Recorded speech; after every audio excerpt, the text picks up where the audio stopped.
இருந்துட்டு இருக்கு. ஸோ இந்தியால ஏஷியாவோட ஃபர்ஸ்ட் ப்ளூ ஃபிளாக் சர்டிஃபிகேஷன் வந்து இந்தியால தான் நம்ம முதல் பீச் சர்டிஃபிகேஷன் வாங்கணும். So it became a prominent news. Now with respect to blue flag certification, நம்ம ப்ளூ ஃபிளாக் சர்டிஃபிகேஷன் அப்படின்னு பாக்குறோம் அப்படின்னு சொன்னோம் அப்படின்னா, ஸோ முதல்ல what is important about blue flag certification அப்படின்னா, it is run by a foundation for environmental education அப்படிங்கிற institution தான் இந்த சர்டிஃபிகேஷன் கொடுக்குறாங்க. இட் இஸ் அ நான் ப்ராஃபிட் நான் கவர்மெண்டல் ஆர்கனைசேஷன். ஸோ இது வந்து எந்த கவர்மெண்ட் பேஸ்ட் ஆர்கனைசேஷன் கிடையாது. இட்ஸ் அ நான் ப்ராஃபிட், இட்ஸ் அ நான் கவர்மெண்டல் ஆர்கனைசேஷன், இட்ஸ் அ நான் பார்ட்டிசன் ஆர்கனைசேஷன் அப்படின்னு வச்சுக்கலாம். ஸோ ப்ளூ ஃபிளாக் சர்டிஃபிகேஷனை பொறுத்த வரைக்கும், as it is given by a third party, generally governments ஓட influence எதுவும் கிடையாது. They have a set of rules, சில strict conditions வச்சிருக்காங்க. There are 33 parameters for a beach to be qualified as blue flag certification.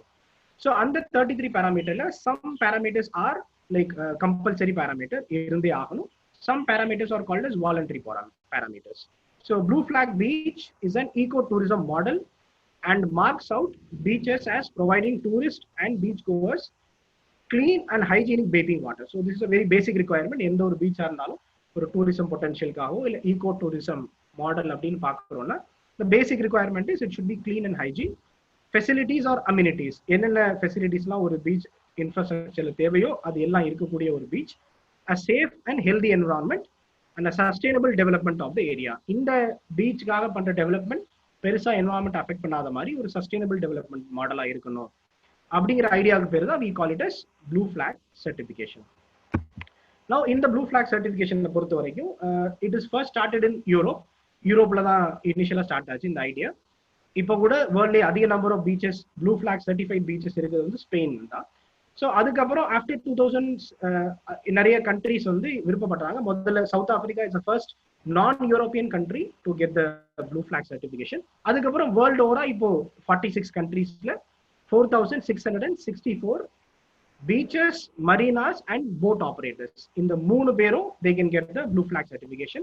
So beaches, marinas and boat operators, இவங்க மூணு பேருக்கும் தராங்க. It is an iconic blue flag is one of the world's most recognized voluntary eco labels awarded to beaches, marinas and sustainable boating tourism operators. So இப்போ எந்த இடத்துல இப்போ ஒரு போட்ல if they got this certification அப்படின்னா they hoist this flag in the boat. So இந்த ஃபிளாக்ங்கிறது ஒரு clear indication that it is a sustainable development and it is something which is clean, hygiene with all the amenity. அப்படின்னு ஒரு பீச்ல இருந்தாலும் சரி, இல்ல ஒரு மரீனால இருந்தாலும் சரி, இல்ல ஒரு போட்ல இருந்தாலும் சரி. So whatever it is, this flag indicates it is a very sustainable development as well as a very quality infrastructure அப்படின்னு meaning. In order to qualify for blue flag, a series of stringent environmental, educational, safety and accessibility criteria must be met and maintained. So இதுல met and maintained அப்படிங்கிறது ஒரு keyword. ஏன் அப்படின்னு பார்த்தோம் அப்படின்னா, this is something which is given as a certification. இது வந்து ஒரு கொடுத்துட்டாங்கன்னா அந்த டேக் எப்பவுமே இருக்கும்னு அவசியம் கிடையாது. It is generally valid for only 1 year. ஒரு பீச்சை ப்ளூ ஃபிளாக் பீச் அப்படின்னு ஐடென்டிஃபை பண்றாங்கன்னா this is valid only for 1 year. அதுக்கப்புறம் subsequently it has to be renewed on a yearly basis. எதுக்காக இந்த கான்செப்ட் வச்சிருக்காங்கன்னா, ஏன்னா இந்தியாவில் நமக்கு தெரியும் நிறைய விஷயங்கள்ல ஸ்டார்டிங் பயங்கரமா இருக்கும், பட் பினிஷிங் ரொம்ப மோசமா இருக்கும். அந்த மாதிரி இருக்கக்கூடாது. ஒரு ப்ளூ ஃபிளாக் பீச் அப்படின்னா if the flag has to be hoisted in the beach, it has to go through the thing. So somebody has raised a hand. I guess it is, if it is related to doubt, we will clear it after I complete the topic, or if there is related to anything related to the technical thing, we will sort it. Just a minute.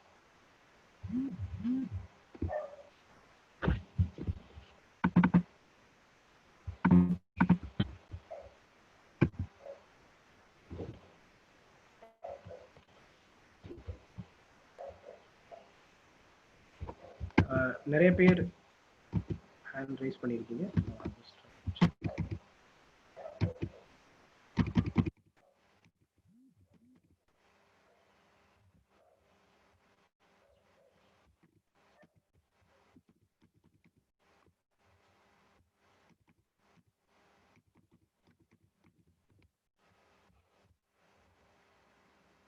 Hello.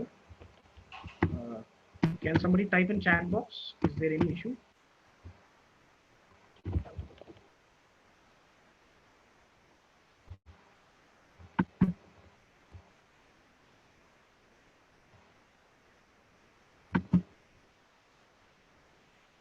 Okay, no issues. Okay, that's fine. So I'll carry on.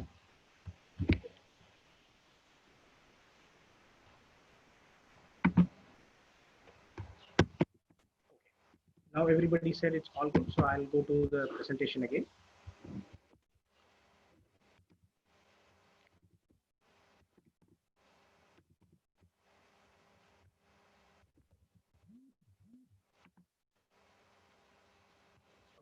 So in the blue flag certification, as we have seen, it is a very clear indication.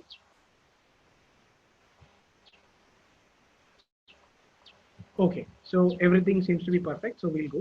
So in the blue flag certification, world over, it is a big model in which people participate, and there are, as we have seen, 4,666 participants in the particular initiative. It is a world over a very big recognized perspective. So now in the blue flag indication, as we have seen earlier,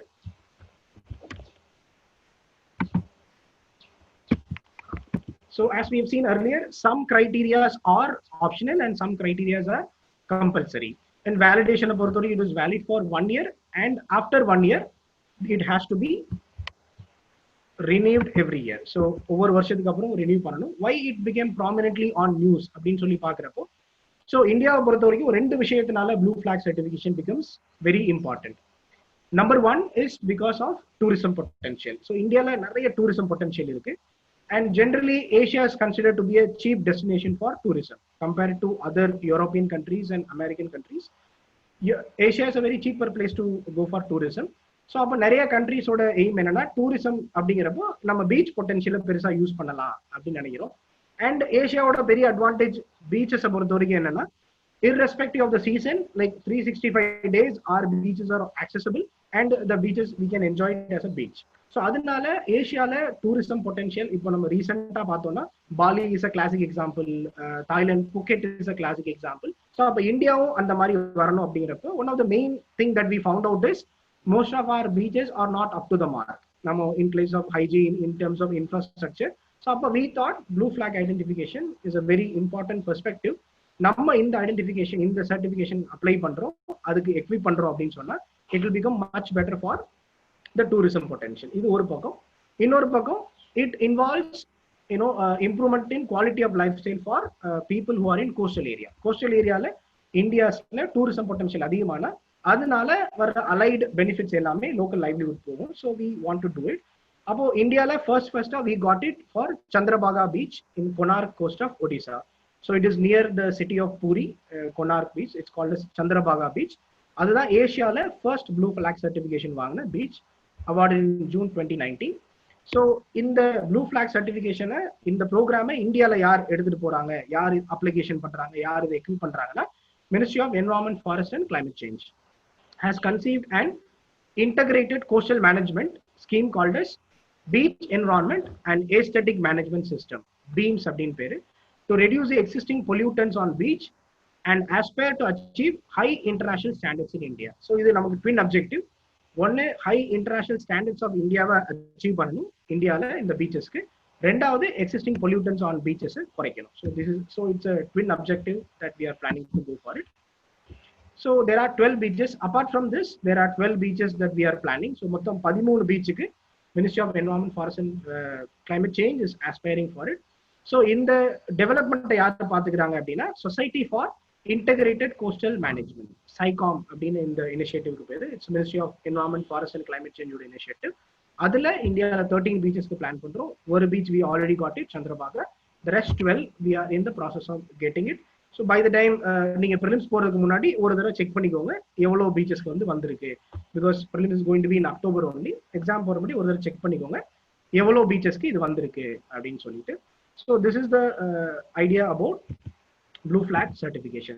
So இதை எங்கெல்லாம் use பண்ணலாம் அப்படின்னா, மெயின்ஸ்ல there are some time essay questions வந்து tourism base பண்ணி நிறைய தடவை வந்திருக்கு last few இயர்ஸ்ல, லாஸ்ட் 10 இயர்ஸ்ல. ஸோ அப்படி ஏதாவது ஒரு பொட்டன்ஷியல் எஸ்ஏ கொஸ்டின் வருதுன்னா நீங்க வந்து டூரிசம்ல இந்தியா எடுக்கிற இனிஷியேட்டிவ்ஸ் பத்தி இல்லஸ்ட்ரேட் பண்றப்போ ப்ளூ ஃபிளாக் சர்டிஃபிகேஷன் அப்படிங்கறத பத்தி நீங்க இல்லஸ்ட்ரேட் பண்ணலாம். This is one perspective.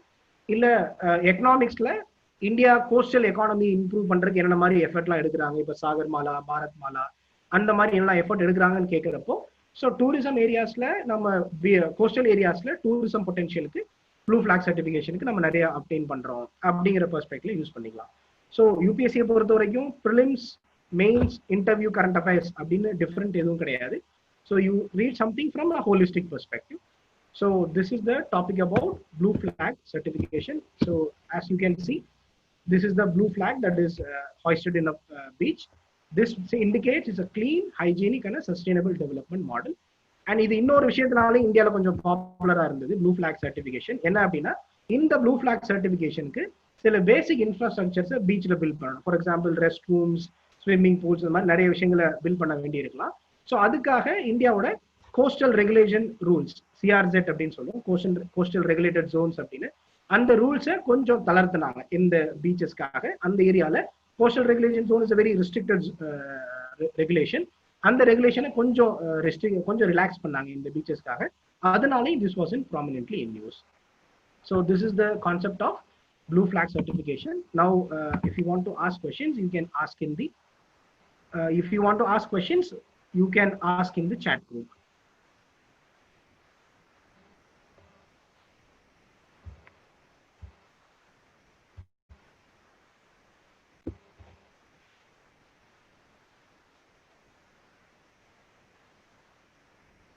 Okay, last slide somebody wants to see. Okay, I'll move to the last slide.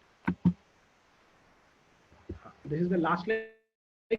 In the material, the content that I am discussing today, it is taken from Aram IAS Aram Academy's June and July environmental current affairs. அது வந்து உங்களுக்கு it will be shared with you so that you can get it. So you don't have to note down anything in the slide. Whatever is there in the slide, I have taken it from them only. So it is just a thing that we are discussing today. So country of origin, it started in France. Basically, France la முதல்ல இந்த ஐடியாவை start பண்ணாங்க. But as I said, highest number of beaches are in Spain. What is the difference between beach and marina? Like I will post a picture when we come to Aram Town Hall. I'll be able to post a picture and explain because that's a bit of geography thing. Okay, this is something that Japan and South Korea வந்து இந்தியாவுக்கு முன்னாடி இருந்தது அப்படின்னு நிறைய இடத்துல இருக்கு. But இந்தியாவில் வந்து நியூஸ் லெட்டர்ஸ் எல்லாமே என்ன சொல்லுது அப்படின்னா, ஏஷியாவோட ஃபர்ஸ்ட் பீச் வந்து இதுல தான் இருக்கு அப்படின்னு சொல்லிட்டு இதை started to talk about it.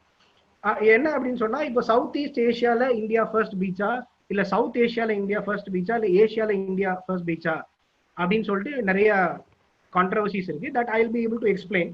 But as far as the information that is available in India, newsletter, everything that is discussed in India, எல்லா இடத்துலையும் ஜென்ரலா என்ன இருக்குன்னா, Chandrabhaga is the first blue flag certified beaches in India அப்படின்றது. So that's why I didn't want to go into that controversy, but that is something that it is there. Okay, SciComm, beams, என்ன அப்படின்னா, these are all something that I can give you hint. If you want to read, you can read further in the internet. ஏன்னா ஒரு topic எடுக்கிறதுக்கு we have a time limitation. So if you talk about everything else, then it will just keep on going. Somebody has asked 1 year க்கு அப்புறம் இதை reevaluate பண்ணுவாங்களா அப்படின்னு. Yes, it is revalidated every year. After every year, after the 1 year is completed, the NGO that is giving this thing will revalidate it. If they are satisfied, the infrastructure is upkept, then they will renew the license. So it is on a yearly basis. Like Tamil Nadu beach, Kovalam or Mahabalipuram, it is Mahabalipuram da most of the இதுல இருக்கு. And maybe Kovalam, Mahabalipuram ஒரே ஸ்ட்ரெச்ல இருக்கனால maybe it is given as Kovalam, but it is Mahabalipuram only.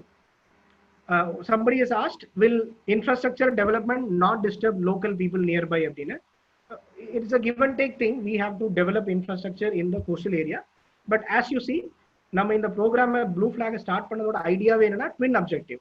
ஒன்னு, clean and high standard of beaches இந்தியாவில் உருவாக்கணும். That is first thing.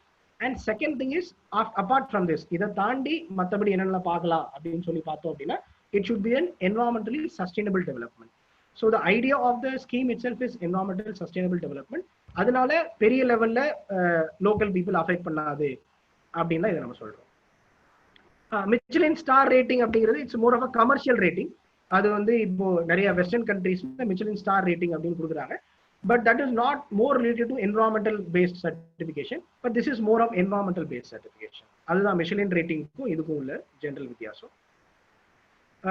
ஏன் இந்த 12 beaches select பண்ணிருக்கோம்னா, we think these are the beaches which has potential. Somebody has asked, ஏன் இந்த 12 beaches select பண்ணியிருக்கோம் அப்படின்னு சொல்லி அப்படின்னு this is ministry of environment forest and climate change is identified இந்த பீச்சஸ்க்கு நல்ல பொட்டன்ஷியல் இருக்கு so we can develop this beaches அப்படின்னு so it is on there is no discussion on what basis this was develop ministry of environment forest and climate change வெப்சைட்லையும் பெருசாக இதை பற்றி discussion இல்லை so they might have thought something and they could have selected these things 33 பேராமீட்டரையும் படிக்கணும்னு அவசியம் கிடையாது with respect to parameter the only thing that we have to remember is some parameters are optional some parameters are mandatory அவ்வளவு தெரிஞ்சா போதும் அதுக்கு மேல I don't think we need to discuss this.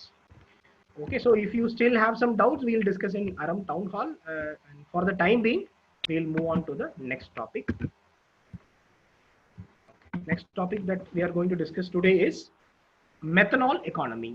So methanol அப்படிங்கிறது as you know like ethanol இப்போ உலகம் face பண்ற one of the prime challenges the most of the fuel that we use for the regular purpose which is petrol diesel kerosene aviation turbine fuel in the எல்லா fuelமே they have the problem with respect to environmental protection.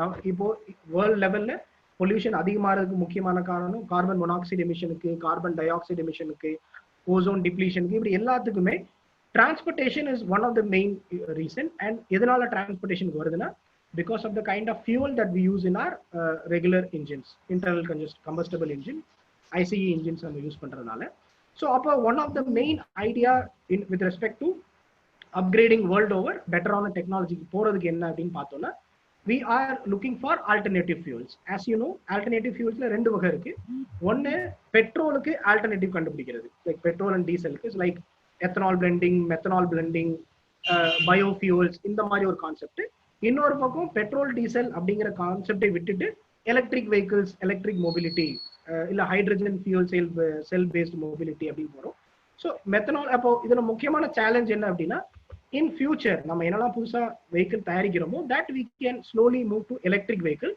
But over நைட்ல நம்மளால இருக்கிற வெஹிக்கிள்ஸை eliminate பண்ண முடியாது. So one of the prime requirement now with respect to environmental protection fuel system என்னன்னு சொல்லி பார்த்தோம் அப்படின்னா how do we control the pollution by altering the without altering the technology much இருக்கிற இன்ஜின்லயே எப்படி இந்த எமிஷனை குறைக்கலாம் அப்படின்னு பாக்குறப்போ ethanol blending as you have seen India ethanol blending ரொம்ப நாளா நம்மளோட டார்கெட் was about 20% பட் நம்மளால அச்சீவ் பண்ண முடியல our blending is very minimal. Methanol is a very good alternative with respect to the regular crude oil based products. Methanol ரொம்ப முக்கியமான எதுக்காக நம்ம methanol based இப்போ methanol economy program அப்படிங்கிறது news பண்ணிருக்காங்க அதனால நம்ம இத பத்தி பார்க்கிறோம். சோ இதோட எய்ம் என்ன reduction of oil import bill இந்தியாவோட இம்போர்ட்ல as you must have seen very important role நம்மளோட டோட்டல் இம்போர்ட்ல ஆயில் வந்து ஒரு ரொம்ப பெரிய ரோல் அப்ளை பண்ணுது. ஸோ ஆயில் இம்போர்ட்டுக்காக செலவு பண்றோம் அதனால நம்ம என்ன பண்றோம் அப்படின்னா நிறைய நம்மளோட ஃபாரின் எக்ஸ்சேஞ்சை வேஸ்ட் பண்ண வேண்டியிருக்கு. Use that perspective reducing green house gas emission obviously conversion of Indian coal reserves Indian எப்படி நம்ம பெட்டரான யூட்டிலிட்டி கன்வெர்ட் பண்ண முடியும் ஏன்னா what happened is after the Kyoto protocol and after environmental initiative that India signed then COP21 Paris Accord பார்க்குறோம்னா ஃபியூச்சர்ல இந்தியால நிறைய கோல் இருக்கு அந்த கோலை நம்மளால யூஸ் பண்ண முடிய போறது கிடையாது. So we are better technology with respect to spending the coal so we are looking at alternatives. Solid waste into methanol leading to independence from import and methanol பொறுத்த வரைக்கும் the beauty of methanol is has multiple sources. methanol நிறைய sources இருக்கு எப்படி methanol use பண்றோம் அப்படின்னு is it I think okay there was a disturbance now I think it is all right. So ethanol பொறுத்த வரைக்கும் என்ன நிறைய சோர்சஸ்ல இருந்து நம்மளால methanol தயாரிக்க முடியும். So one of the main sources municipal as you all know municipal solid waste அப்படிங்கிறது இந்தியால ஒரு பெரிய சேலஞ்ச் பிகாஸ் நம்மளால முனிசிபல் வேஸ்ட்டை ப்ராப்பரா ஹேண்டில் பண்ண முடியல. Most of them end up in landfills. அப்போ இந்த மெத்தனால இந்த முனிசிபல் சாலிட் வேஸ்ட்டை நம்ம மெத்தனாலா கன்வெர்ட் பண்றோம் அப்படின்னா ஒன்னு அந்த எஃபெக்டிவா ஹேண்டில் பண்றோம். The other perspective is we are using it efficiently as a fuel. So that is the idea. And new jobs by setting up of methanol production. நிறைய methanol production plant உருவாக்குறோம்னா அது மூலமா urban areas நிறைய livelihood-ஐயும் create பண்ணலாம். So this is the general aim based on which Niti Aayog is proposing methanol economy program. Now what is a methanol அப்படின்னா, it is also known as methyl, commonly known as methyl alcohol. Commonly known as methanol, technically known as methyl alcohol. It is a colorless, light and flammable liquid. So இது colorless like normal kerosene. It's a very light medium and it's a flammable liquid. One of the important thing is it's flammable. Flammable அப்படிங்கிறனால நம்மளோட internal combustion engine நம்மளால இதை use பண்ண முடியும். So how it is made? It is made from two process. Natural processலயும் methanol உருவாகலாம், man made processலயும். So it can be manufactured industrially or it can be derived from coal, oil or biomass. So coal ல இருந்து நம்ம இந்தியாவோட existing coal நம்ம எப்படி effectively use பண்ண போறோம்னு யோசிக்கிறோம். So we may convert our existing coal reserves into methanol and use it, or we can derive from biomass, oil or the municipal solid waste as I told you.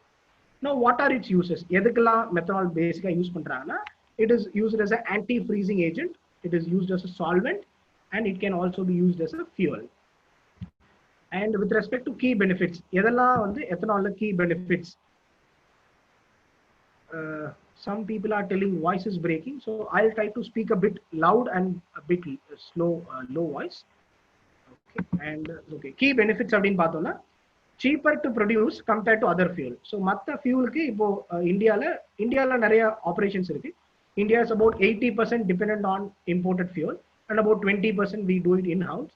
So அந்த நம்ம செலவிடுற பணத்தை விட ஒரு crude oil rig பண்ணி அதை market கொண்டு வர price விட it is comparatively cheaper, safer than others because of low flammability. So அதனால இன்ஜினுக்கு நிறைய பாதிப்பு ஏற்படுத்தாம it can be a very good fuel and wide variety of feedstock can be used to produce methanol. So methanol beauty என்னன்னா, இப்போ நீங்க petrol வேணும் அப்படின்னா you have to get it, obtain it only from crude oil source.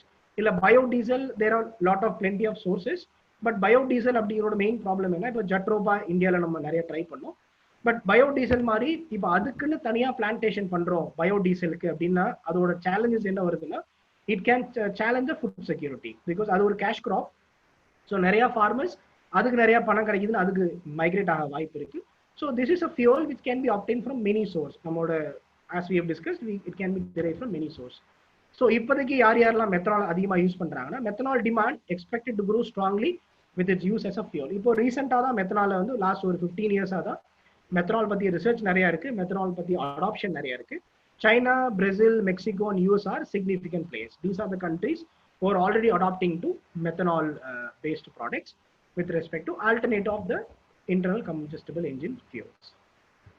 And one of the main advantage in using methanol is, இப்போ ஜெனரலா ஒரு பிரச்சனை என்ன அப்படின்னா, இப்போ நம்ம சிஎன்ஜி இன்புட் கொடுக்குறோம் ஒரு இன்ஜினுக்கு, ஒரு பெட்ரோல் இன்ஜினுக்கு சிஎன்ஜியா மாத்திரம்னா நிறைய மாடிஃபிகேஷன்ஸ் பண்ண வேண்டியிருக்கும். But the beauty of methanol is, if you want to use methanol as a fuel, already இருக்கிற இன்ஜின்ல பெரிய சேஞ்சஸ் பண்ண வேண்டிய அவசியம் கிடையாது. So it is a very cost effective way of going to a much more stable service or a stable product. Now as we have seen, methanol எதுல இருந்து உருவாக்கலாம் அப்படின்னு பார்த்தா, the upper ones are the representation of inputs that can go into methanol. So agriculture and forest biomass, urban solid waste, natural gas, municipal waste, coal and heavy hydrocarbon gasification. So இப்படி பல மெத்தட்ல நம்மளால methanol தயாரிக்க முடியும். அப்படி தயாரிச்ச மெத்தனால NEET alcohol ஃபியூலா மாத்திக்கலாம், gasolina மாத்திக்கலாம், கெமிக்கல்ஸா மாத்திக்கலாம், பயோடீசலா மாத்திக்கலாம். And as we have seen, it can be an anti-freezing agent, it can be a solvent. நிறைய இண்டஸ்ட்ரியல் அப்ளிகேஷன்ஸ் இருக்கு. அதனால production of methanol is a very important perspective to do now. So this is the concept about methanol economy. methanol பத்தி ரொம்ப பேசிக்லாம் படிக்க தேவையில்லை in science and techல. So you may not know, need to know too much about it. Some people are telling my connection is a bit not stable, but some people are telling connection is stable. Okay, now you can ask questions. So ipo chat box is open.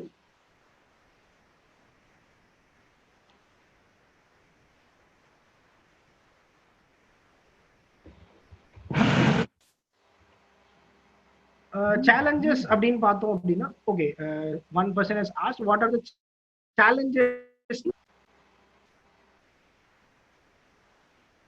Hello, there are some people who are asking what are the challenges.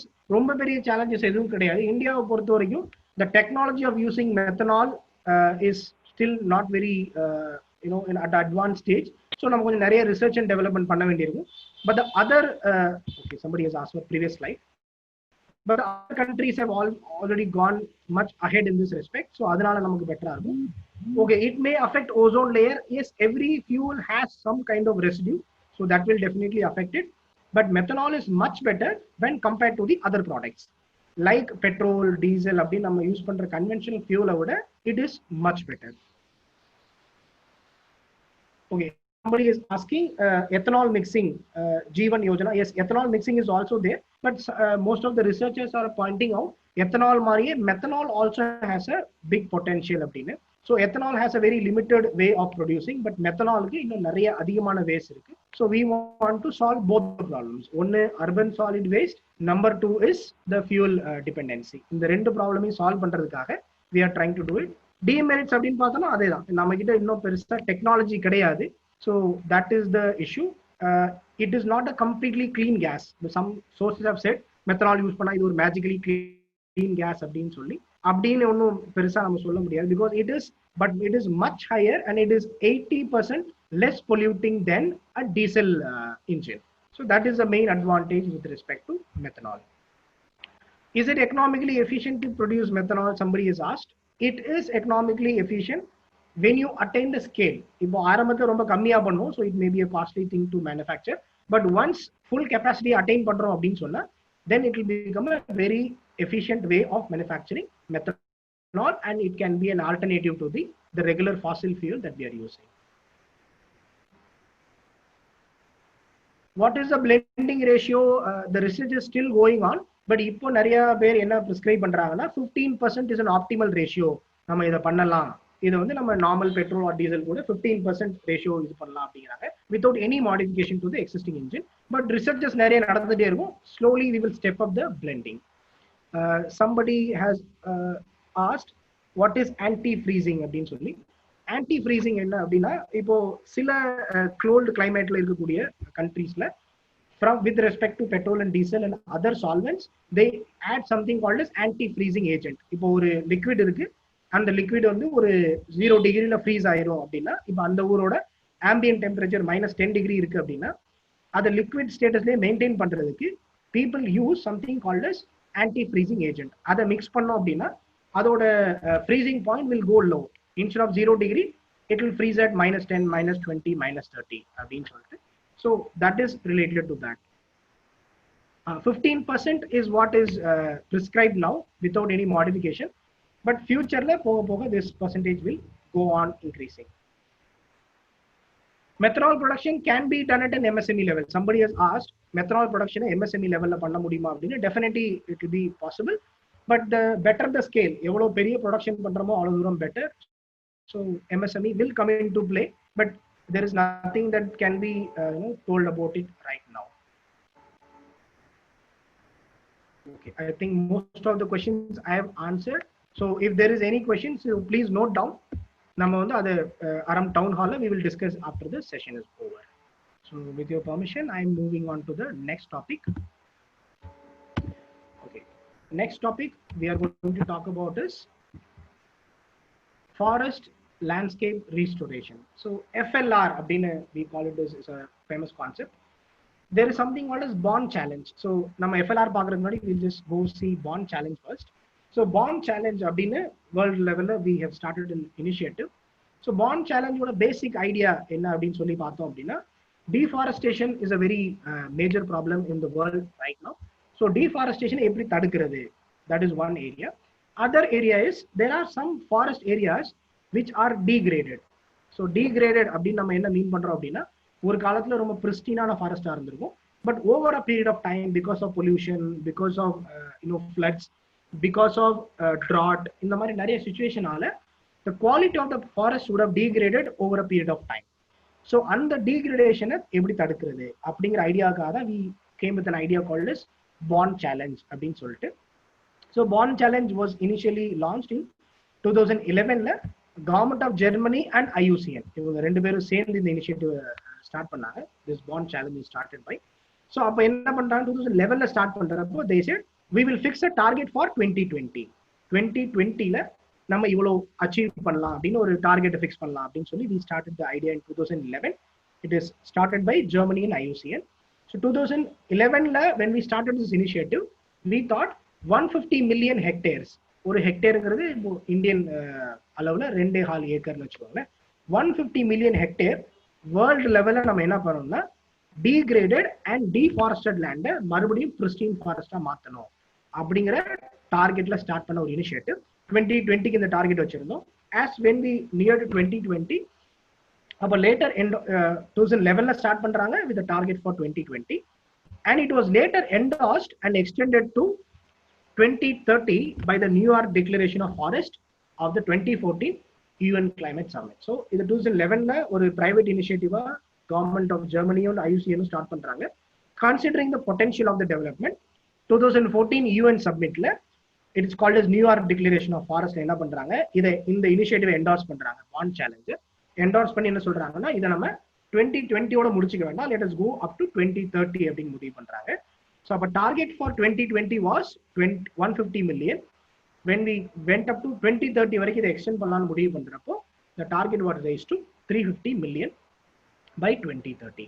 So Bond Challenge is an implementation vehicle for national priorities such as water, food security and rural development. So ஒரு forest, ஒரு degraded ஃபாரஸ்ட்டை இன்னும் மறுபடியும் பிரிஸ்டீன் கண்டிஷன்ல கொண்டு வரோம் அப்படின்னு சொன்னா it can lead to many by products. நிறைய மைனர் ஃபாரஸ்ட் ப்ரொடியூஸ் கிடைக்கும், நிறைய மேஜர் ஃபாரஸ்ட் ப்ரொடியூஸ் கிடைக்கும், நிறைய டிம்பர் அவுட்புட் கிடைக்கும். இதனால என்ன ஆகும் அப்படின்னா, one we can be sure about rural development.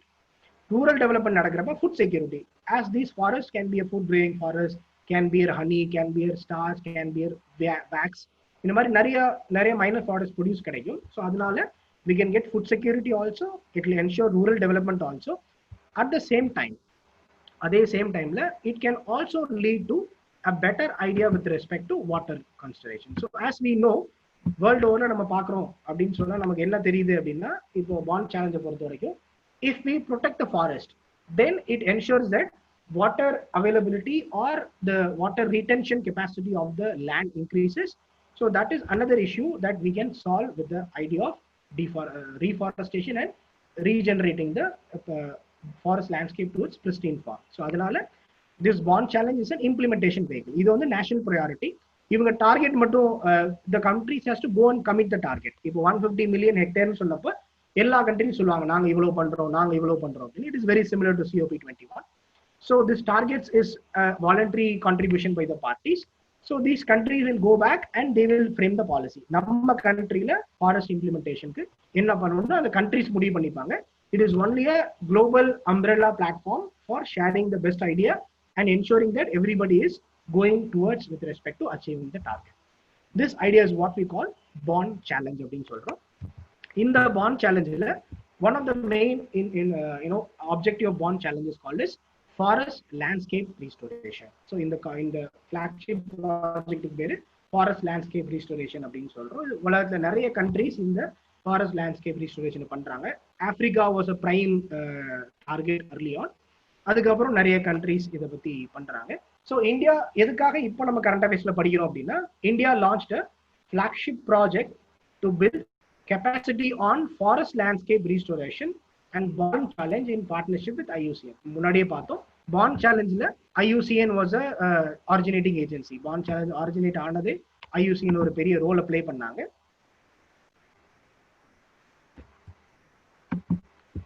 Okay, so bond challenge binding or non-binding அப்படின்னா, like binding was a target that we had earlier. ஆரம்பத்துல எல்லா environmental protocolsக்கும் எல்லா conventionsக்கும் we thought of giving a binding target. இவ்வளவு பண்ணி ஆகணும் அப்படின்னு ஒரு target கொடுக்கலாம் அப்படின்னு நினைச்சோம். But later on when what we understood is binding target அப்படின்னு கொடுக்கறதுனால பெரிய லெவல்ல அச்சீவ் பண்ணிட்டோமா அப்படின்னு கேட்டா பெருசா கிடையாது. Because every country is a sovereign unit. இப்போ பாண்ட் சேலஞ்சில் ஒருத்தவங்க பைண்டிங் டார்கெட் கொடுக்குறாங்க, அதை அச்சீவ் பண்ணலங்கிறனால நம்மளால அவங்களை ஒண்ணுமே பண்ண முடியல. இப்போ Kyoto protocol is classic example. Everybody thought binding target கொடுக்கறதுனால Kyoto protocol will become a major hit அப்படின்னு. But Kyoto protocol more or less become a failure. ஏன் அப்படின்னா, then we understood environmental perspective is always related to economy. இப்போ நீங்க Donald Trump US president வந்ததுக்கு அப்புறம் கூட பார்த்துருப்பீங்க, எப்பெல்லாம் என்வரான்மெண்ட்டை பத்தி நிறைய ரெஸ்ட்ரிக்ஷன் பண்ண ட்ரை பண்றோமோ it has an impact on economy. So அப்போ என்ன ஆகுது அப்படின்னா, it is a political discourse. அப்போ நிறைய நம்மளோட லெசன்ஸ் ஃப்ரம் கியோட்டோ ப்ரோட்டோகால்ல என்ன கத்துக்கிட்டோம் அப்படின்னு சொன்னா, it is better not to talk much about binding targets rather than let us ask people to give their voluntary targets. நம்ம வந்து ஃபோர்ஸ் பண்ணாம இப்ப பெரிய கண்ட்ரிஸ்ல இதை பண்ணணும், சின்ன கண்ட்ரிஸ்ல இதை பண்ணணும், then it creates a divide. Developed country கம்மியா கொடுத்துட்டீங்க, டெவலப்பிங் கண்ட்ரிக்கு அதிகமாக கொடுத்துட்டீங்கன்னு நிறைய பாலிடிக்ஸ் ஸ்டார்ட் ஆயிடும். The idea was derived that let us ask countries to give their own voluntary target, so they'll be more interested to achieve those targets rather than they somebody is enforcing on me. It is better for them to do it themselves. That is why we moved away from binding targets. So bond is not exactly a binding target, it is more of a voluntary target by the countries. So in the எதுக்காக நம்ம forest landscape restoration கொண்டு வரோம்னா, India under the bond challenge we initially committed for 21 million hectare. India நாங்க பண்றோம் அப்படின்னு நம்ம commit பண்ணோம். revised it to 30 million hectare. நம்ம என்ன சொல்றோம்னா 21 மில்லியன் எனக்கு ஜுஜுபியான மேட்ரு, 30 மில்லியன் ஹெக்டேர் பண்றோம், 30 மில்லியன் ஹெக்டேரா பண்ணிடுவோம் அப்படின்னு India is committed to bond challenge. So this forest landscape restoration is a very important part of India's commitment towards bond challenge. So FLR is more than just planting tree. So India பொறுத்த வரைக்கும் afforestation programs நிறைய பண்ணியிருக்கோம், but there are very few programs that are very successful. So forest landscape restoration it's not just about planting tree. வரிசையா மரம் நட்டுட்டா மட்டும் சரியாயிருமானா கிடையாது. It is restoring a whole landscape to meet the present and future needs. So this is the idea of forest landscape restoration. It's not about planting tree, it is about restoring the whole landscape. ஏன்னா ஒரு ஃபாரஸ்ட்ங்கிறது வந்து வெறும் மரம் மட்டும் கிடையாது, அதை depend பண்ணியிருக்க organism, அதை டிபெண்ட் பண்ணியிருக்க ஸ்மால் பிளான்ஸ், கிராஸ், அதை டிபெண்ட் பண்ணியிருக்க அனிமல்ஸ், அதை டிபெண்ட் பண்ணியிருக்க insects. It's a huge ecosystem. So the forest landscape restoration targets at regenerating that proper ecosystem rather than just about planting trees. Now it is a long-term plan, with the vision for ecological function. This results in a mosaic of different land uses. So there are three basic mosaics they talk. Mosaic abdina only it's a landscape abdina simple mean panna. So in the mosaic பொறுத்த வரைக்கும் மூணு வகையா பிரிக்கிறாங்க. One is agriculture, second one is the proper forestry, and third one is what we call buffer area. So in the forest landscape restoration மூணு வகையா பிரிக்கிறாங்க. Wherever it is an agricultural dominated area, அங்க as you know India has an agroforestry program. So அந்த agriculture landல எப்படி green cover increase பண்றது, எப்படி trees increase பண்றது அப்படின்னு it is one perspective. That is what we call agroforestry scheme in India. That is one perspective, that is agriculture land எப்படி forestry க்கு use பண்றது. Second perspective is forest proper forest. அந்த proper forestல எப்படி degradation தடுக்கிறது, எப்படி அதை regenerate பண்றது. This is second perspective.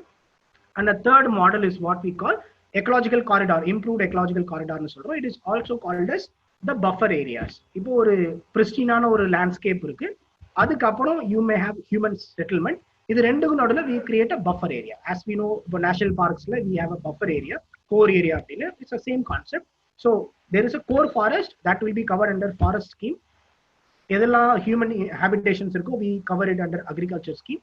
இது ரெண்டுக்கும் நடுவுல we tend to create a buffer area. And the buffer area act as a shock absorber between both the landscapes. So இப்போ ஃபாரஸ்ட்ல ஏற்படுற ஒரு இம்பாக்ட் டைரக்டா ஹியூமன்ஸை பாதிக்காம, இல்ல ஹியூமன்ஸ் பண்ற ஆந்த்ரோபாலஜிக்கல் ஆக்டிவிட்டி டைரக்டா forest பாதிக்காம we tend to create a zone in between as a buffer zone. So all three perspectives are taken up with respect to this forest landscape restoration. Number one is regeneration of existing forest. Number two is introducing agroforestry in agriculture land. Number three is creating a buffer zone in between these two landscapes. So it integrates a number of guiding principles. So in the forest landscape restoration, there is a guiding principle. Number one is focus on landscapes. As we discussed earlier, it is not about planting trees, it is about improving that whole landscape. Then restoration functionality. எங்கெல்லாம் வந்து ecosystem functionality affect ஆயிருக்கோ அதை restore பண்றது. Involve stakeholders. This is a very important perspective. Africa in the forest restoration program was a very landscape restoration, very successful program in many countries. So அங்க இது எப்படி success ஆகுது அப்படின்னா they involve local communities. Local community involve பண்றாங்க, நிறைய forest reproduce பண்றாங்க, regenerate பண்றாங்க. அது மூலியமா லோக்கல் கம்யூனிட்டிக்கு it gives minor forest produce, it gives timber supply அப்படின்னு நிறைய பெனிஃபிட் ஏற்படுத்துது. So these people are a stakeholder in this forest development. So that is a very important perspective of this scheme. Tailor to local conditions. So நம்ம முன்னாடியே சொன்ன மாதிரி bond challenge doesn't lay down rules. இப்படிதான் நீங்க இந்த ப்ரோக்ராம பண்ணணும் அப்படின்னு எந்த ரூல்ஸையும் வைக்கிறது கிடையாது. it is left to the general countries to decide. அந்த கண்ட்ரிக்கு அந்த கண்ட்ரி எந்த லேண்ட்ஸ்கேப்ல பண்றாங்களோ அந்த லேண்ட்ஸ்கேப்புக்கு எது suitable மாடலோ the countries are free to choose, and internally within a country also we are free, because India la ipo alpine forest we have a different ideology, coastal forest நம்ம நிறைய டிஃபரெண்டா பண்ணுவோம், mangroves டிஃபரெண்டா ரீஜெனரேட் பண்ணுவோம். So it is not a tailor made thing, it is not a uniform thing, it's a tailor made for local condition, and avoid further reduction of natural forest cover. So it is another important perspective of landscape restoration program is avoid further reduction of natural forest cover. So புதுசு புதுசா பண்ணணும், அது ஒரு முக்கியமான விஷயம். At the same time we have to ensure இருக்கிற landscape இருக்கிற forest cover இன்னும் டீஜெனரேட் ஆகாம பார்த்துக்கிறது. It's a very important perspective of this forest landscape restoration அப்படின்னு program. As we saw, it is from Bond Challenge. இந்தியாவோட target is 30 million hectare. It is not about planting trees, it is about involving stakeholders.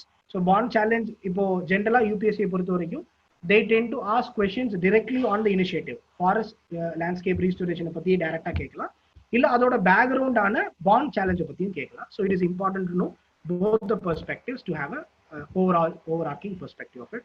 So type of FIR I have discussed: forest land regenerate பண்றது, agriculture land regenerate பண்றது, and it is the buffer land also. So இது மூணு. So this is the idea of forest landscape restoration in India. Now we'll take some questions.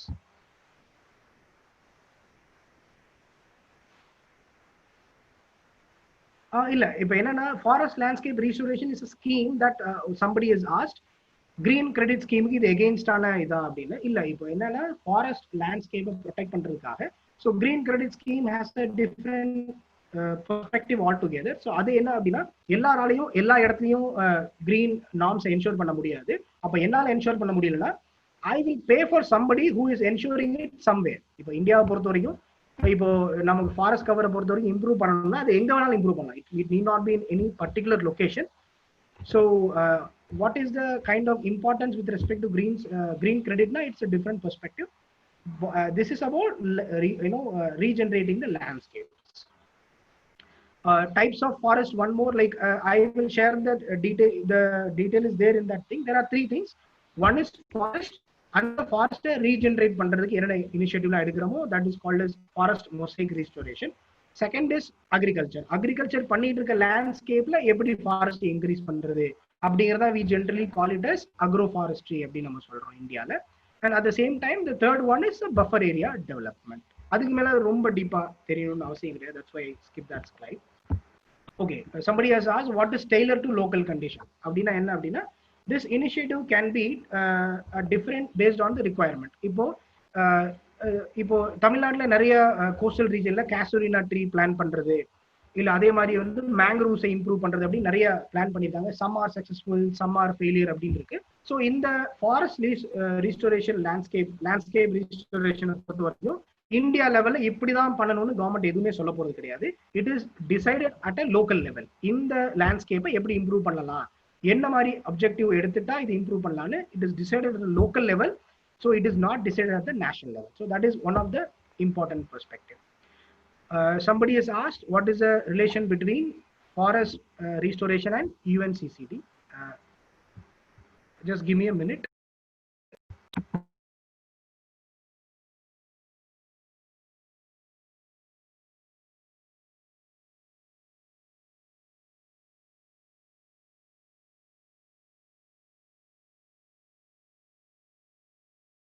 Okay. So sorry for interruption. So இப்போ சில பேர் கேட்டிருக்காங்க என்ன அப்படின்னா இந்தியாவோட pledge is enough அப்படின்னா, like it is a good pledge that we are going for 30 million hectares, but we will see 2030 வரைக்கும் think we can achieve more. We can always upwardly revise the target because it is always a voluntary target which we can do it. Somebody has asked buffer area reduce human wildlife conflict. Yeah, buffer area can definitely reduce the human wildlife conflict. But இதோட aspect is not more about human wildlife conflict. இதோட buffer area ஓட idea என்னன்னா இந்த ரெண்டு landscape இடையில it should give a continuation or it should ensure that agriculture landscape forest லேண்ட்ஸ்கேப்பும் டைரக்டா interact பண்ணி இதோட இம்பாக்ட் இன்னொரு இதுக்கு வேண்டாம் அப்படின்னு ஒரு பஃபரை கிரியேட் பண்றோம். It is not directly related to reducing the wildlife conflict, but it will be one of the impact of such reduction.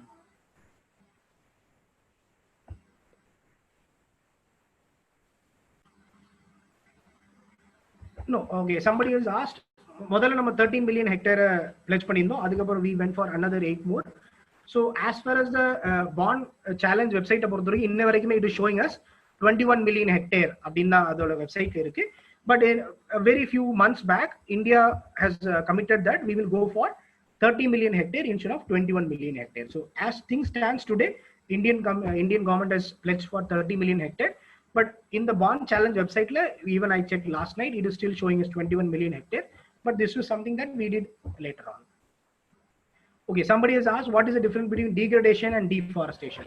Deforestation அப்படினா என்னன்னா மரத்தை வெட்டி ஒரு ஃபாரஸ்ட் லேண்ட்ஸ்கேப்பை ஃபாரஸ்டே இல்லாம பண்ணிடுது. That is what we call as deforestation அப்படின்னு சொல்றோம். டீக்ரடேஷன்னா என்ன ஆகும் அப்படின்னு சொன்னா ஒரு பிரிஸ்டீனான லேண்ட்ஸ்கேப்பா இருக்கும், அதுல அங்கங்க மரம் வெட்டுறது இல்ல டிராட்னால அந்த மரங்கள் காஞ்சி போறது அப்படின்னு அது ஒரு காலத்துல இருந்த அந்த பிரிஸ்டீன் லேண்ட்ஸ்கேப்பை இழந்து அது அப்படியே அதோட குவாலிட்டி ஆஃப் ஃபாரஸ்ட் வந்து ரொம்ப ரெடியூஸ் ஆகி ஃபாரஸ்ட் கவர் கம்மியாகும், அதோட குவாலிட்டி ஆஃப் ஃபாரஸ்ட் கம்மியாகும், பயோமாஸ் கம்மியாகும், அங்க இருக்க வைல்ட் லைஃபோட நம்பர் கம்மியாகும். இப்படிலாம் ஆனா we call it as degradation. Okay, agroforestry is okay sir, agriculture பத்தி சொல்லுங்க அப்படின்னு somebody has asked. So இதுல பொறுத்த வரைக்கும் agriculture is also an activity of green cover. So நம்ம பார்க்க இப்போ if you take a satellite picture, agriculture is also an activity of green cover. But agriculture பொறுத்த வரைக்கும் we are trying to make it agricultureல இப்போ there are lot of areas which are fallow land, அதுல agroforestry கொண்டு வந்தோம் அப்படின்னா it can increase the forest cover, it can increase the green cover of India.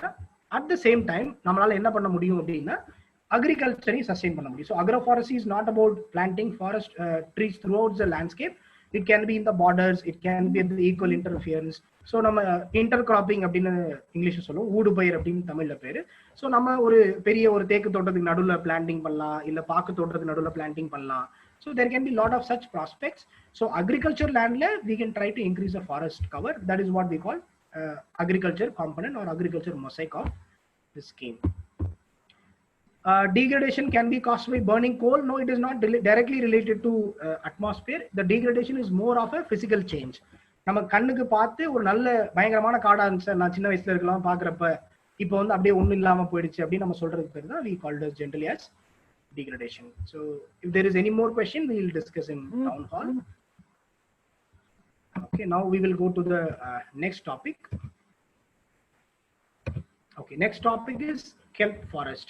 Now what do we mean by kelp forest அப்படின்னு சொல்லி பார்த்தோம்னா it is nicknamed as sanctuaries at sea அப்படின்னு நம்ம சொல்றோம். So kelp அப்படிங்கிறது it's a kind of plants that grow underwater like under sea water. So it is a landscape that provides means for, like for example mangroves. Mangroves is coastal region, it's a very specific landscape for forest type of forest.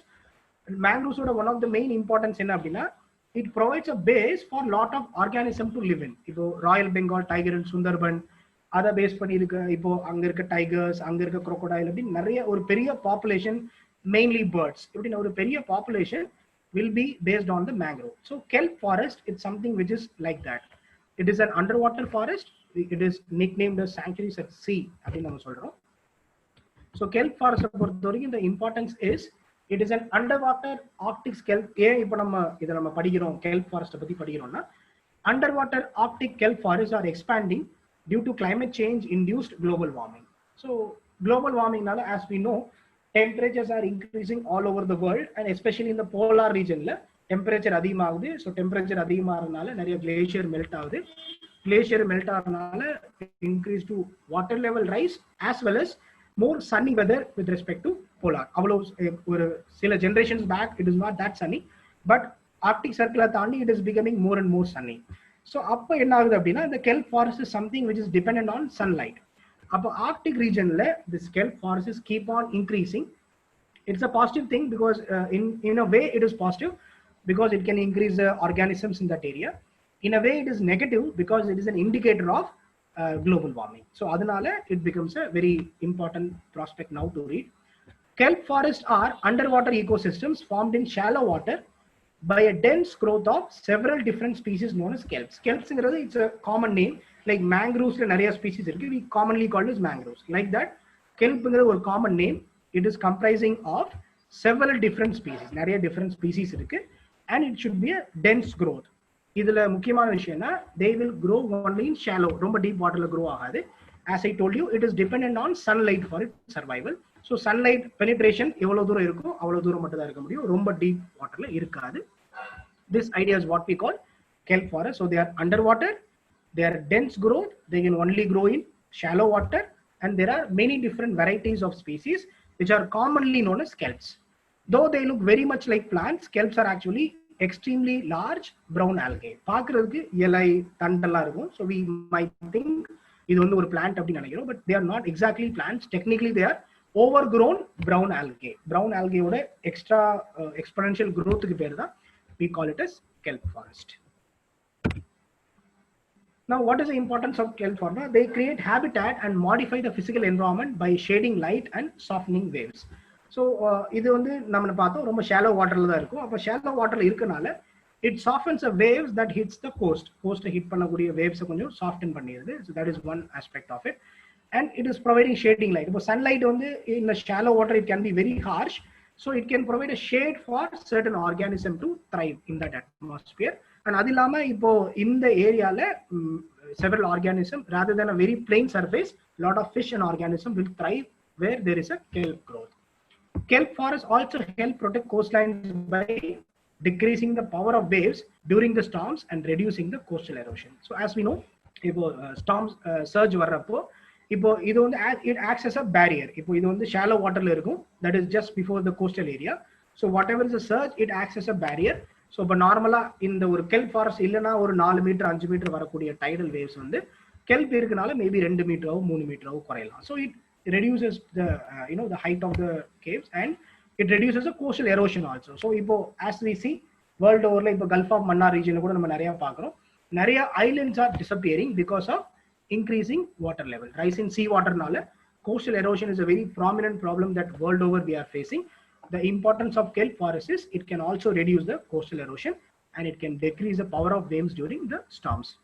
So how climate change is leading to expansion of kelps? Ipo kelps வந்து இப்போ நம்ம as we see Arctic circle la இப்போ kelps பயங்கரமா exponential ஆகுது because of climate change. எதனால அப்படின அந்த reason பார்க்கறோம்னா global warming will also move conditions closer to temperature of maximum growth. இப்போ global warmingனால oceans warm ஆகுது. oceans warm ஆகுறதுனால permafrost region இருக்கக்கூடிய polar regionல கூட now it is becoming more and more warmer. That helps kelps to grow in such region and could increase the productivity of these habitats. பொதுவா ரொம்ப towards a polar region oceans are not that productive with respect to fish or any other organism, but as the ocean is warming, it can lead to more kelp forest. More kelp forest can house more amount of organisms. Now, as waters warm, sea ice retreat, more light will reach the sea floor, which will benefit the marine plants. So, climate change nala nariya sea height அப்படியே வந்து இப்போ Arctic circle level இருந்தது அப்படியே retreat ஆகி it is going more towards a polar region. அப்போ வாட்டர்ஸும் warm ஆயிட்டே இருக்கு. So it gives more field for such kelp forest to grow in the polar region, that is around Arctic circle region. So this is the reason for kelps. So we have done, it's a very small topic. So what we need to know is kelp is an underwater ecosystem. There can be plenty of species of plants, the overgrown brown algae, which we call it as kelps, and it is expanding due to climate change in Arctic region, and it helps in protecting the coastline by decreasing the power of waves as well as reducing the coastal erosion, and it acts as a habitat for many organisms to thrive in the such a harsh region. This is the importance of kelp forest. Now we can take some questions. You can ask in the chat box. They only found in tropical region is somebody has asked, are they only found in tropical region? Not exactly, because as we have seen, இப்போ Arctic circle kelp increase ஆகிறப்ப தான் பார்க்கிறோம். Because of in tropical region it is a warm waters plus there is a very high amount of sunlight. So அதனால tropic is a ideal region for kelp to grow. But kelp will grow in any region where there is a environmental is suitable for it. Expansion of kelps will have a negative impact on corals. There is no such exact research that has happened, or there is no such real data about it. They are basically parallel ecosystems in many ways than one, unless one is coming at a very high level. it may not lead to that. Kelp forests are generally found only underwater, and it is generally undersea. So kelp water அப்படின்னு நம்ம ஜென்ரலா பார்க்குறோம் அப்படின்னா it is an underwater ecosystem. Generally we associate with oceans.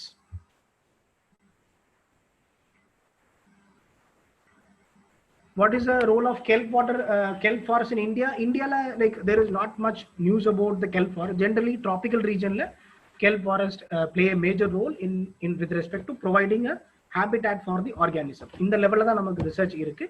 But இப்போ polar region அதிகமா ஆறதுனால now because of the global warming from the tropical region, now the kelps might grow more and more towards the polar region. Kelp, is it edible? Kelp forests are not edible. I didn't see any reference to that, but it is used in some kind of beauty products and all. Kelp is used. How important it is from current affairs perspective அப்படின்னு பார்த்தோம்னா like underwaterல இப்போ ஆர்க்டிக்ல kelp forest அதிகமாகிறது, it's a recent news which happened in last year. Because of that news, now there is more and more research on kelp ecosystem, so it becomes an important thing. Okay, somebody has said it is edible and it is used in Japan and China for it. Okay, I didn't see any such reference for it. So somebody is telling that it is an edible product.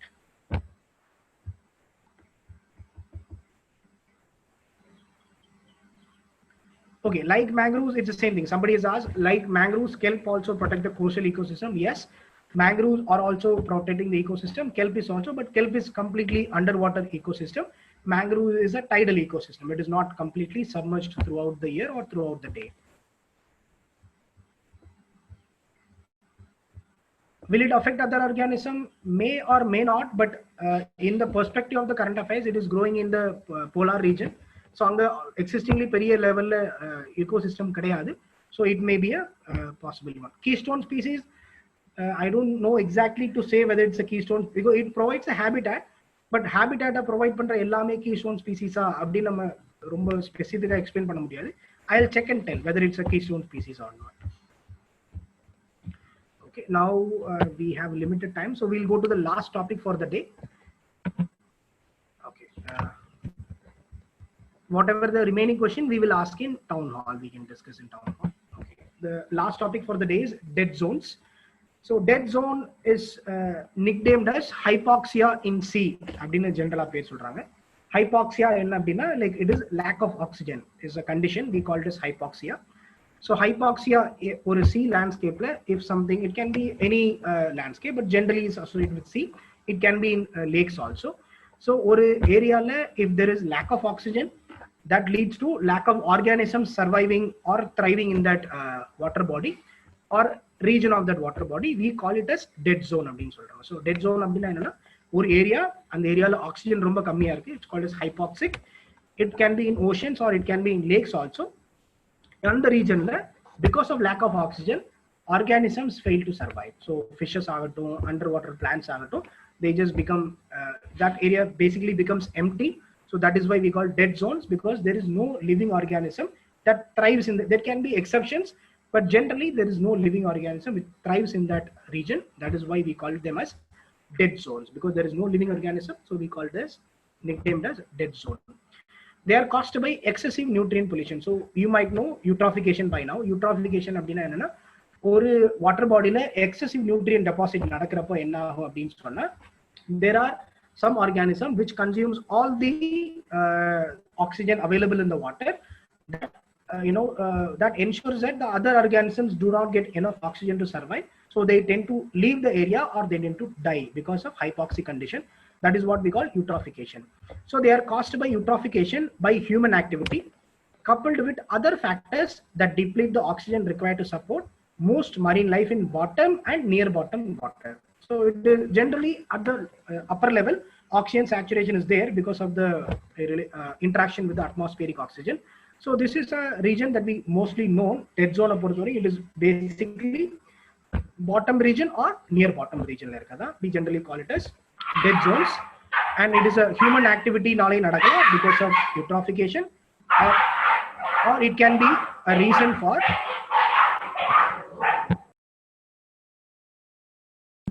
Okay, so dead zones can be caused by both natural as well as anthropogenic factors. So natural factors, எதெல்லாம் வந்து natural factors that can lead to this condition அப்படின்னு சொல்லி பார்த்தோம் அப்படின்னா, natural causes are coastal upwellings and changes in wind and water circulation patterns. So coastal upwellings அப்படின்னா என்னன்னு சொல்லி பார்த்தோம் அப்படின்னா, because of the coastal region, because of the tidal waves or because of certain specific stormy conditions, it can lead to such condition, or changes in wind direction and water circulation pattern. ஒரு கான்ஸ்டன்டான ஒரு wind direction இருக்க ஒரு இடத்துல, if there is any change, if there is more fresh water influx or if there is more nutrient water influx நடக்குது அப்படின்னா, it can lead to natural cause. But natural cause is very very limited in most of the time. It is the anthropogenic causes which are very prominent in the dead zones that we are discovering now. Anthropogenic causes na enna use of chemical fertilizer. So when we use chemical fertilizer, generally these are all nitrogen based fertilizers. So when these fertilizer run off from the lands to the river and then from river to the ocean, they carry a lot of nutrients, excessive nutrient.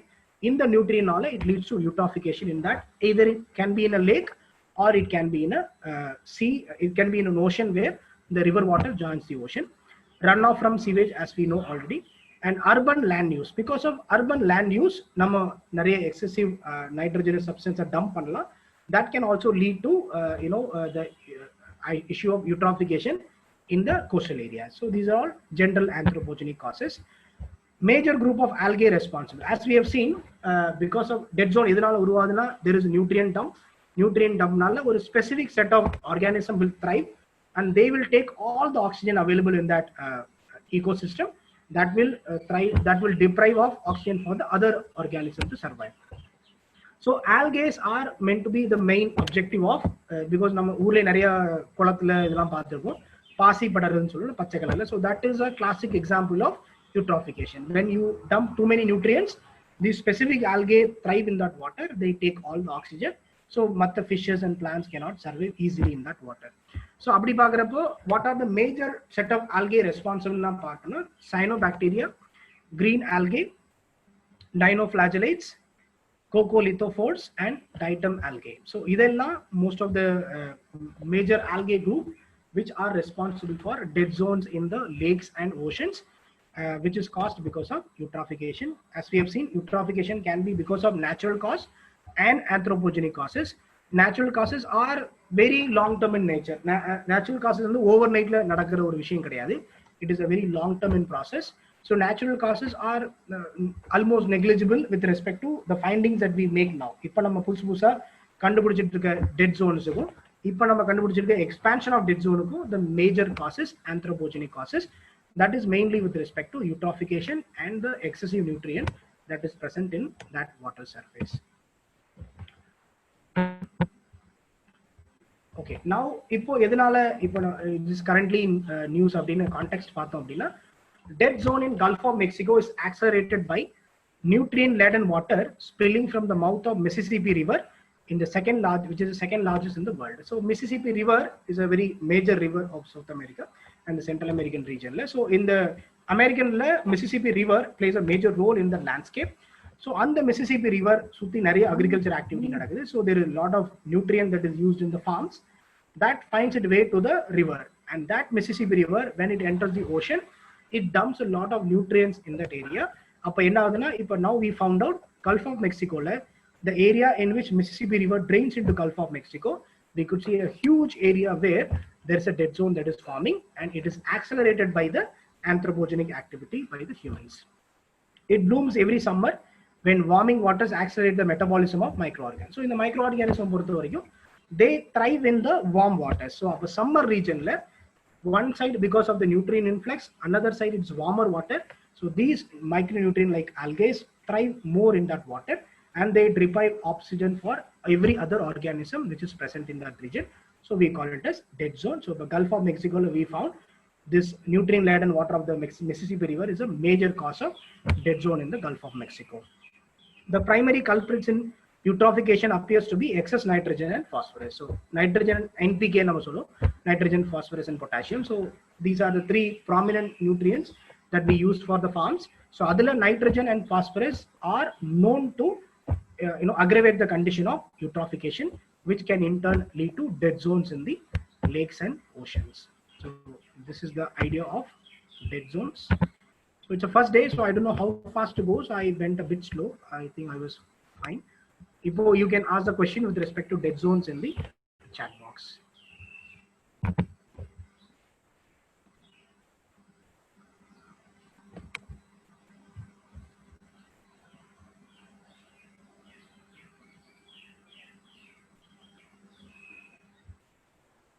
Because of warm ocean currents, yes, because warm ocean currents nala it creates an ambience, because warm ocean current can be a seasonal thing. இப்போ யாரோ ஒருத்தவங்க கேட்டிருக்காங்க warm ocean current nala dead zones seasonal உருவாகலாம்னா, yes it can, because as we have seen natural causesல ocean currents are seasonal in nature. So அப்போ அந்த எப்பெல்லாம் warm waters அந்த shores-க்கு bring பண்ணுதோ, as we have seen, warm water is a idea that helps with respect to thriving of the microorganism, which deprives the other organism of the oxygen. Just a minute, please.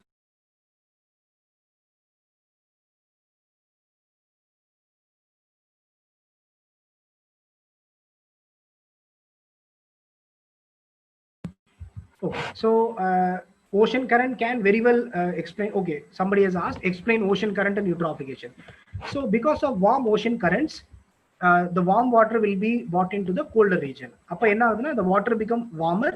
அப்படி warm water இருக்கிறப்போ, when the nutrient laden water gets added to that atmosphere, these algae and the organisms which creates eutrophication thrive more. அப்போ நிறைய develop ஆகுது. நிறைய develop ஆகிறது, it takes more oxygen. When it takes more oxygen, it becomes more or less a more and more aggravated dead zone ஆகுது. So that is the relation between this thing.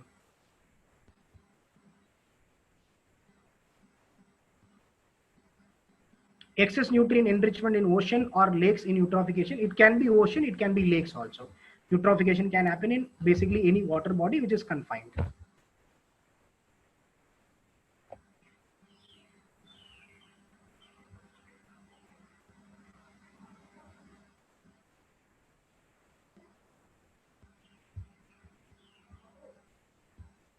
Why do somebody has asked, why do these dead zones occur more in spring and summer?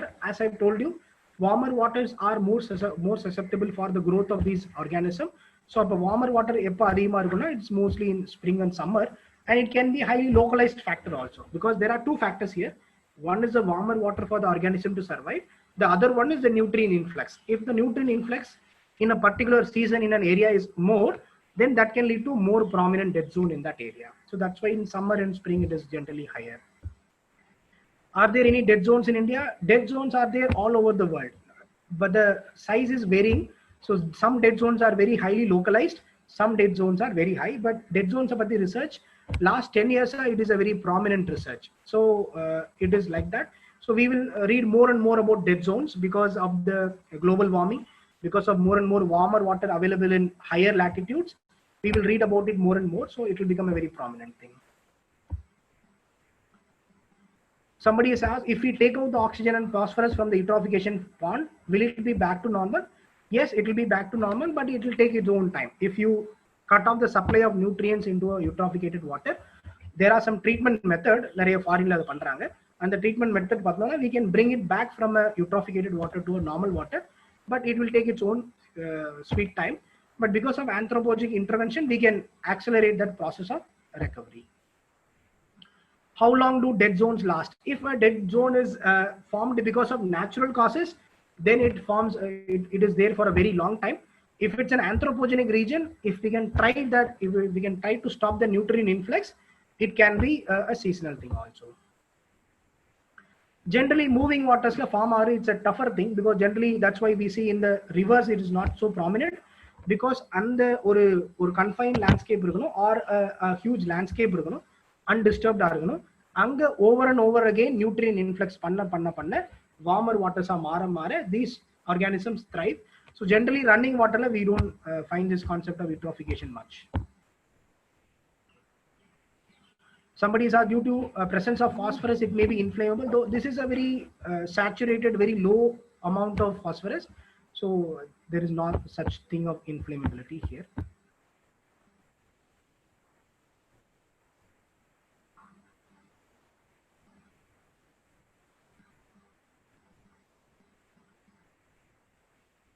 Somebody has asked, won't ocean current reduce the effect of eutrophication? It depends on the thing, because ocean currents may be a very strong current, it can be a weak current, and it can be because generally ocean currents occur at the bottom of the ocean. Generally, it is not moves at the top ocean, but the river waters come and mingle with the ocean at the top level. So they don't normally involve in too much of mixing of that water to reduce the effect of eutrophication. So that is why it is a very negligible effect. Okay, I think we have hit the limitation of time. So time is 1 o'clock. So it's the last thing. So whatever doubts that you have, you can mention, you can ask in the town hall. I'll be able to try to address as much as possible. So thank you very much for attending the session. It was a nice one. So we hope to continue many more such sessions in future. And so we'll try to cover almost all important topics, which is meant for environment in the due course of time. Thank you very much.